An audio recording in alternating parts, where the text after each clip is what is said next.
To winter in just hours. Heavy rain turned to hail, even a tornado. By evening, Omaha saw its first snow of the season.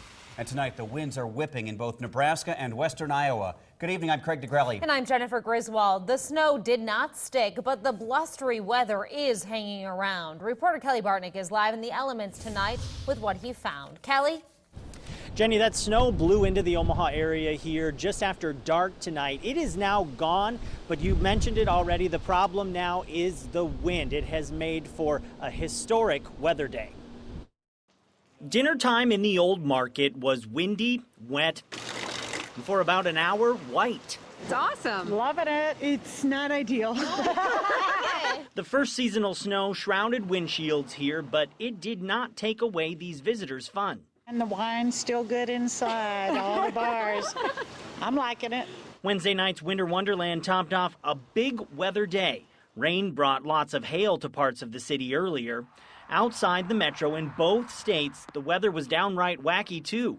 It was loud. It was loud, kind of a shaking feeling. The Weather Service in Iowa confirmed an EF1 tornado touched down near Avoca. And we kind of stuck our heads out the back door and seen it coming from the south going straight north and kind of watched it go over the interstate. The winds topped 100 miles per hour, blowing this 18-wheeler off Interstate 80 around 2 Wednesday afternoon, backing up traffic. Nearby homes and buildings were damaged, too. It continued to grow in size and became rain-wrapped, and then we decided we'd better take shelter. And while that happened, there was this snow video sent by a Norfolk viewer. That blew into the metro just after dark. You guys were 20 miles an hour faster than we are usually in Chicago. It's only 40 miles per hour today in Chicago. The good news is it was fast, and it'll melt. The bad news is it will come again. It's typical Nebraska. You can't count on the weather. It changes. If you don't like it, just wait. And we were out driving tonight for quite a while. More good news right now. The roads are just wet. There's not really any sign of any ice or slippery spots out there just yet. Reporting live outside the studio tonight, Kelly Bartnick, Action 3 News.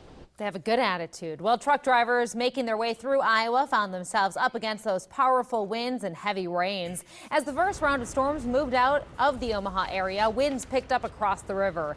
Traffic slowed to a crawl on parts of I-80 in southwestern Iowa. One truck driver spoke to us about the poor visibility. I believe the snow was easier to see through than the rain over back further east. And traffic, like I said, was down to 20-25 miles an hour for about 20 miles. Truck driver Brian Williams tells us he was running a 300-mile route from Iowa to Nebraska, and that drive took him about 12 hours. As the snow and hail fell today, many of you sent in photos from your neighborhoods. Ashley Stang took this photo. Look at those clouds as they rolled in this afternoon over Dittmer's Orchard in Pottawatomie County. Sarah Irwin sent us this photo of hail covering her deck. That's near 108th and Fort. Wow. And KMTV's Emily Zink looks like she's surrounded by snow, but no, that's hail that pelted the streets near 105th and Ruggles in Omaha. If you have pictures of storm damage, you can send them to icontribute@kmtv.com or hashtag your photos with KMTV on social media. Then look for them on air and online. And remember, KMTV Action 3 News has the only local newscast dedicated only to weather. It's Early Riser with Ryan McPike and Matt Monroe. It starts every weekday morning at 4:30.